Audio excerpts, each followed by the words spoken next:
This is the Real Estate Investing Abundance Podcast. I'm your host, Dr. Allen. I know you're excited to get into today's show, but I have a very exciting announcement to share with you before moving to the show. We've just launched a complimentary and comprehensive webinar that, among other things, shows you how to legally use passive real estate investing to reduce your taxes, recession-proof your nest egg, and take the sting out of inflation. If you're curious to learn more, go to stevetalker.com/webinar. It is complimentary and only takes a couple of minutes of your time. Once again, that is stevetalker.com/webinar. I'll see you in the webinar. Enjoy today's show.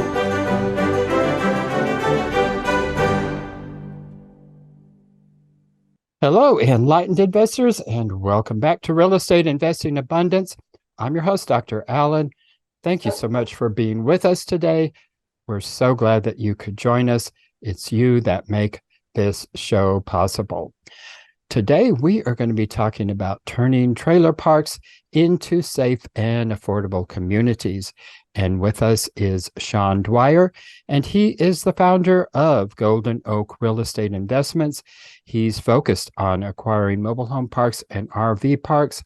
He improves those communities while helping investors diversify their portfolio outside of Wall Street. So Shawn, take us into the show and share a memorable experience that helped you to be who you are today. Sure thing. So great question.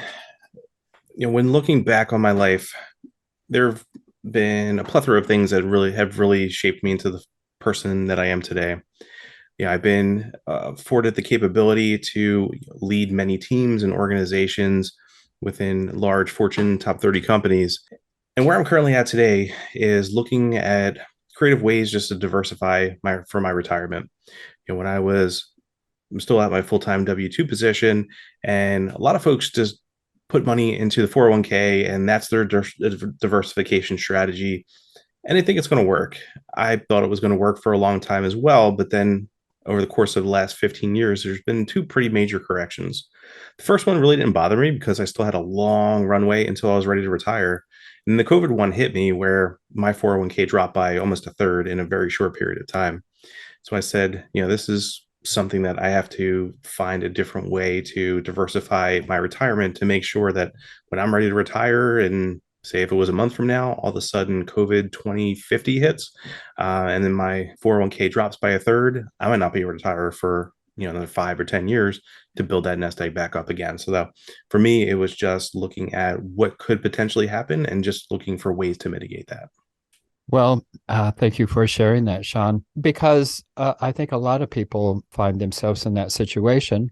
Only I think probably the majority of people, those incidents don't shake them up as much as they did you, and they tend not to take action. So thank you for pointing that out. And today you're going to show us how it is we can take action to correct that kind of situation.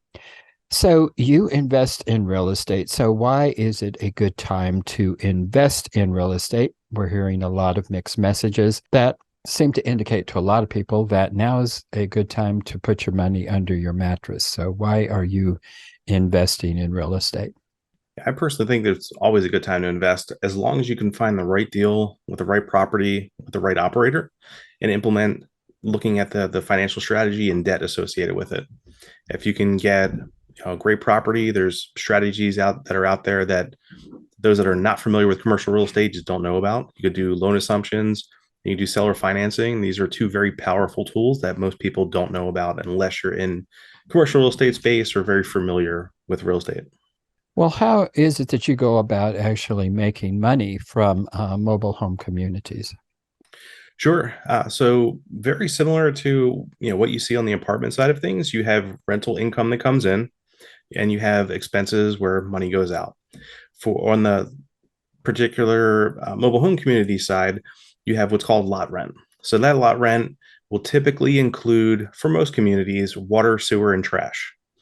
Other communities, it might be sub-metered, where depending on your usage for water, that will ultimately get passed through to the residents. But for the most part, communities are water, sewer, and trash where those particular utilities are included. The one thing that differentiates mobile home communities from apartments and other spaces is, as owners, we don't own the homes.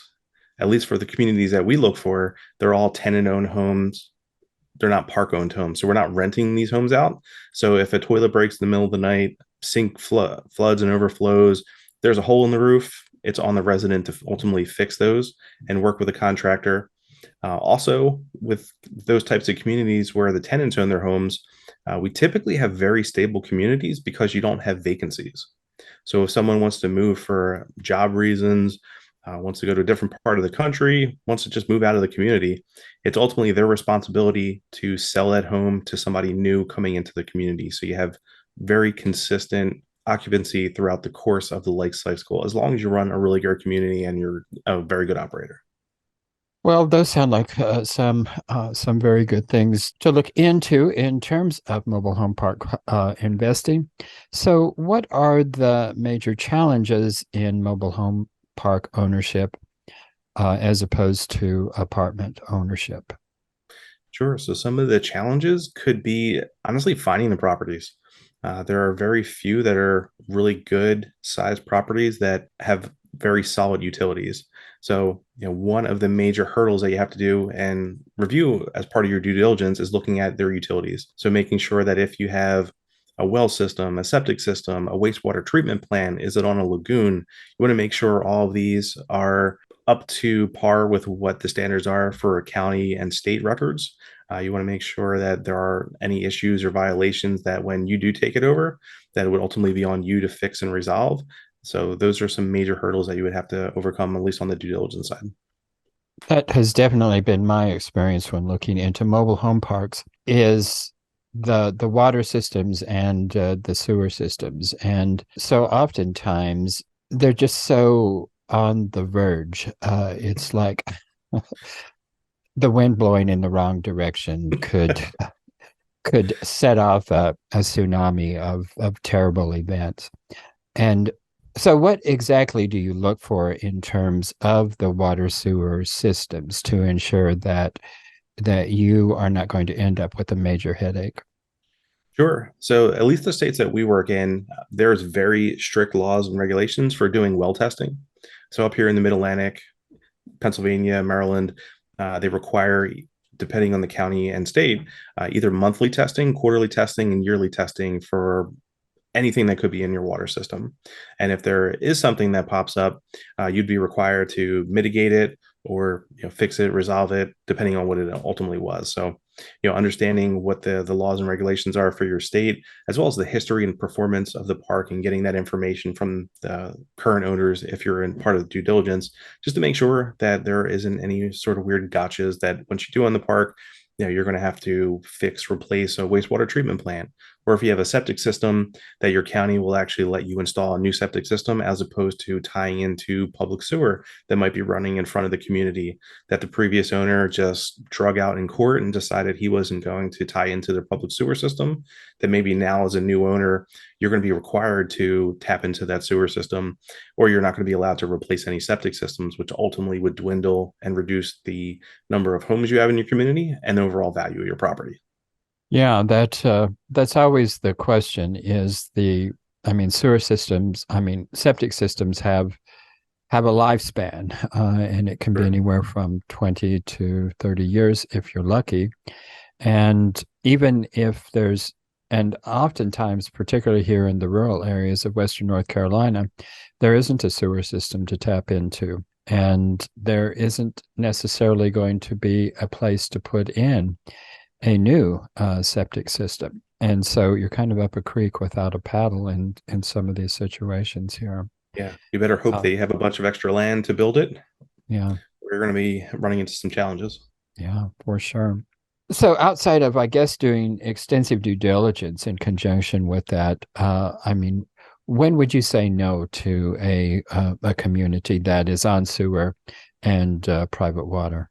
Sure. So, I've been under contract for properties where we had issues with zoning.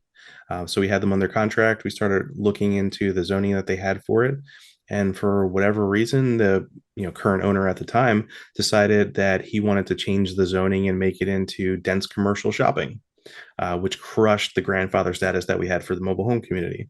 So now, if we wanted to get it zoned back into a mobile home community, we would be subject to all the setback laws for not only the property, but also the homes as well, which unfortunately would have diminished the amount of homes that we were able to provide for affordable housing. Again, not having the returns, we wouldn't be able to cover the mortgage. So we had to back out of that. So, something to look out for as well.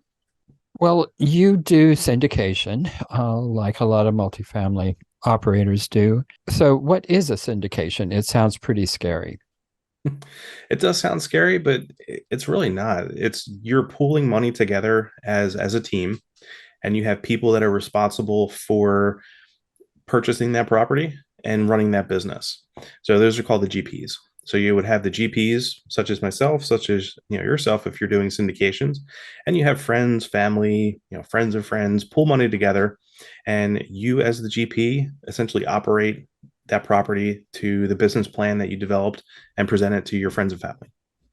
And so, what are some of the legal structures around that? Sure. So you have to make sure that there's a couple different types of investors that you could have as passive LPs, accredited and non-accredited investors.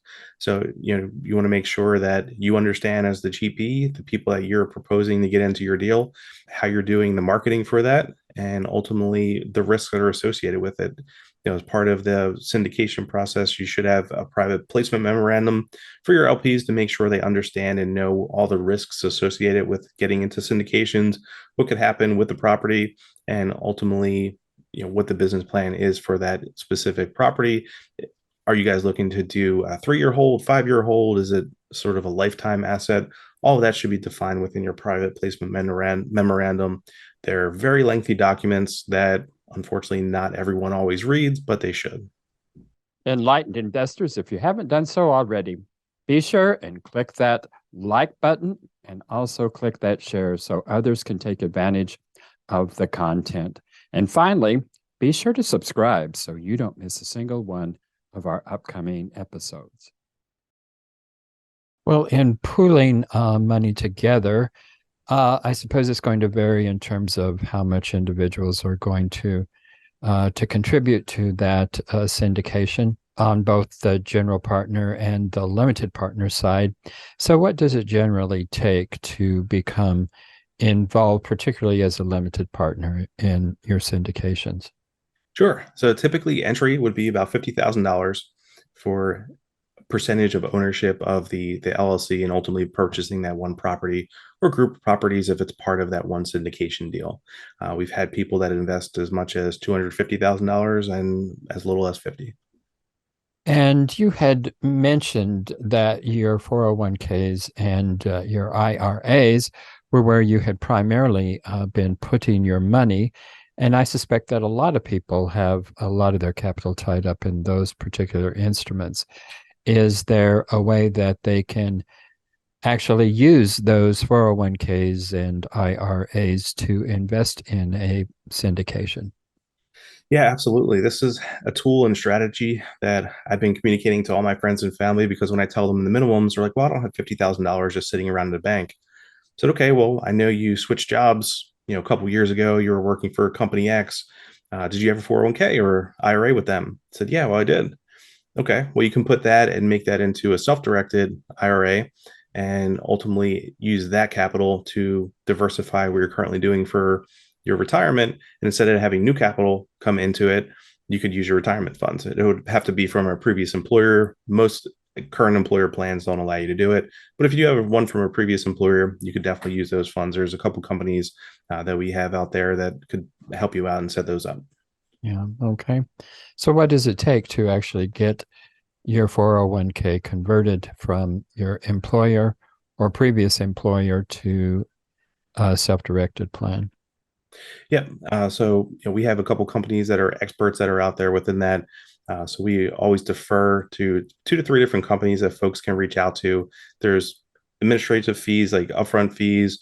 There's yearly fees that are for those various plans. So depending on how many syndications you want to get into, the costs are definitely going to vary.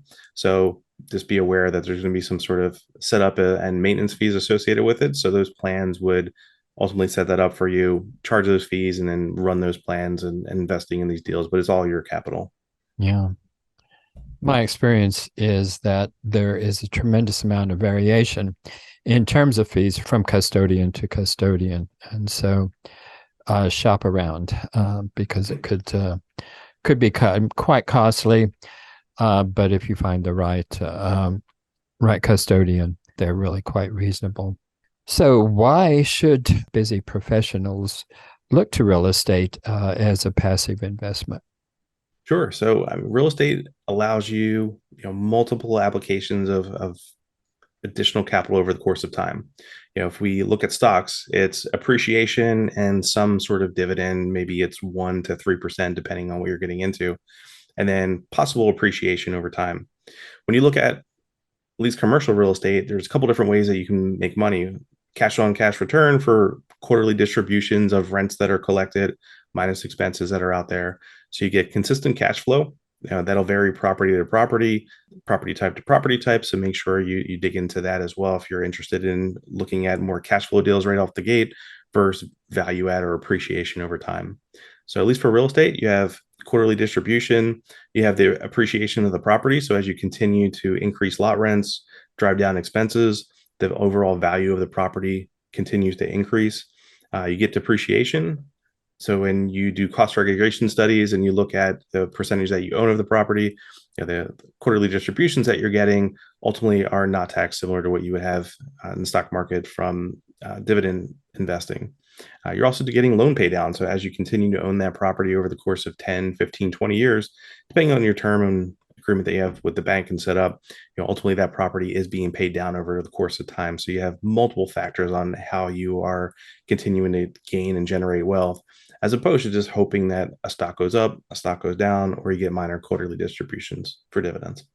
Yeah, it certainly makes sense to me. And of course, that's why I invest in real estate. You had mentioned depreciation, which is certainly probably the most powerful tax advantage in terms of real estate investing. So explain to us what depreciation is, and are there other tax benefits for real estate investing? Absolutely. Yeah. So depreciation is a way that the government allows you to take a paper loss on the asset that you're purchasing. So the government says, if you purchase a property for $1 million, you're going to have some value associated with the land of which you can't depreciate. And then you have all the other stuff, let's call it, on the property. It could be wastewater treatment plant, sewer lines, roads. Maybe you own some park-owned homes. You have a well system. So all these are going to have some sort of useful life associated with them. So what the government allows you to do, there's a couple different ways you can do depreciation. One, you could do everything just divided over, say, 27 and a half years, and that is what the depreciation allows you to take year over year over year. Or there's something that we've been able to really have benefits of over the last couple of years, is doing some sort of bonus depreciation where the government allows you to take a certain percentage of what the useful life is for certain assets and take them all in the first year. So you're able to offset any other income that you have coming in from the distributions from this, so you don't necessarily pay taxes for a couple years going out. Yeah, I think that's 80% this year, and I think it's going to 60% next year, unless they change it, which they could. So that's one thing. Congress and the president are always playing with the tax code, but for the last, I don't know how many, the last century, I guess, the tax code has certainly favored real estate ownership, and I don't think that is likely to change anytime soon here. I agree. Shawn, you have a lot to offer, so tell our viewers and listeners what you do offer, particularly passive investors, and how they can get in touch with you to take advantage of that. Absolutely. Yeah, you can get everything that we offer as a Golden Oak team as part of, just go to our website, goldenoakrei.com. From there, you can navigate through the couple of the various pages and book some time with me, watch some webinars, and get some Excel retirement calculators as well that are up there that'll at least explain what sort of fees you have associated with your 401k or assets under management fees that you might have with wealth managers, money managers. And I'll just add, I've taken a look at Shawn's calculator, and it is very interesting what it tells you about really the cost of your 401ks and IRAs. A lot of hidden costs in those. Not only the fact that if they are invested in the stock market, like most of them are, you have the volatility, but on top of that, you have a lot of hidden fees that people just don't take into consideration.